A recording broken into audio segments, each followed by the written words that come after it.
আসসালামু আলাইকুম, সবাই কেমন আছেন? আশা করি সবাই খুব ভালো আছেন। তো চলে এলাম আজকে একটি ভিডিও নিয়ে।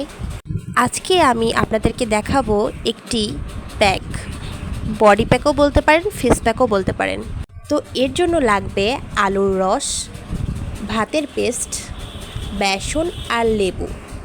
আলুর রসে রয়েছে এমন কিছু উপাদান যা মেলানিন দূর করতে সাহায্য করে এবং মুখের কালো দাগ, ব্রণের দাগ দূর করতে সাহায্য করে। ভাতের পেস্ট আমাদের ত্বকের উজ্জ্বল এবং টান টান করতে সাহায্য করে। বেসন আমাদের ত্বকের মরা চামড়া দূর করে এবং স্কিনকে ব্রাইট করতে সাহায্য করে। এবং লেবুর রসে রয়েছে প্রচুর পরিমাণে ভিটামিন সি, যা আমাদের স্কিনের কালো দাগ দূর করে এবং মুখের ব্রণ দূর করে। তো এই তো আমি উপকরণগুলো একসাথে মিক্সড করে নিচ্ছি। আমি এখানে লেবুর রসটা দিব না, কারণ আমার লেবু স্কিনে স্যুট করে না। আপনাদের যদি স্যুট করে লেবু, তাহলে 4-5 ফোঁটা এখানে লেবুর রস দিয়ে দেবেন। তো এই তো আমি ভালো করে মিক্স করে নিচ্ছি।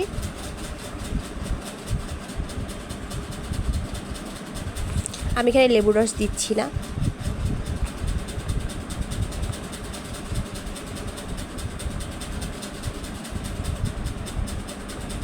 কারণ লেবুর রস আমার একদমই স্যুট করে না, মানে মুখে, হাতে পায়ে দেই কিন্তু মুখে আমার একদমই স্যুট করে না। তো এই তো আমার ফেস প্যাক হয়ে গেল। আপনারা চাইলে বডিতে ইউজ করতে পারেন, তখন পরিমাণটা বাড়িয়ে দেবেন। এই প্যাকটি আপনারা চাইলে সপ্তাহে 2-3 দিন ব্যবহার করতে পারেন। এই প্যাকটি যদি আপনারা ধৈর্য ধরে ব্যবহার করতে পারেন প্রত্যেক সপ্তাহে 2 থেকে 3 বার, তাহলে গ্লোটা আপনারা নিজেই লক্ষ্য করবেন যে স্কিনটা কতটা গ্লো করতেছে। আপনাদের স্কিনে যদি বয়সের ছাপ পড়ে যায়, তাহলে সেটাও দূর হয়ে যাবে, কারণ এখানে রয়েছে ভাতের পেস্ট। ভাত আমাদের স্কিনকে টান টান করতে সাহায্য করে। প্যাকটি ভালো লাগলে অবশ্যই অবশ্যই অবশ্যই ট্রাই করবেন। তো আজকে এই ছিল আমার ভিডিও। যদি আমার ভিডিওগুলো আপনাদের ভালো লেগে থাকে, তাহলে পাশে থাকবেন। আল্লাহ হাফেজ।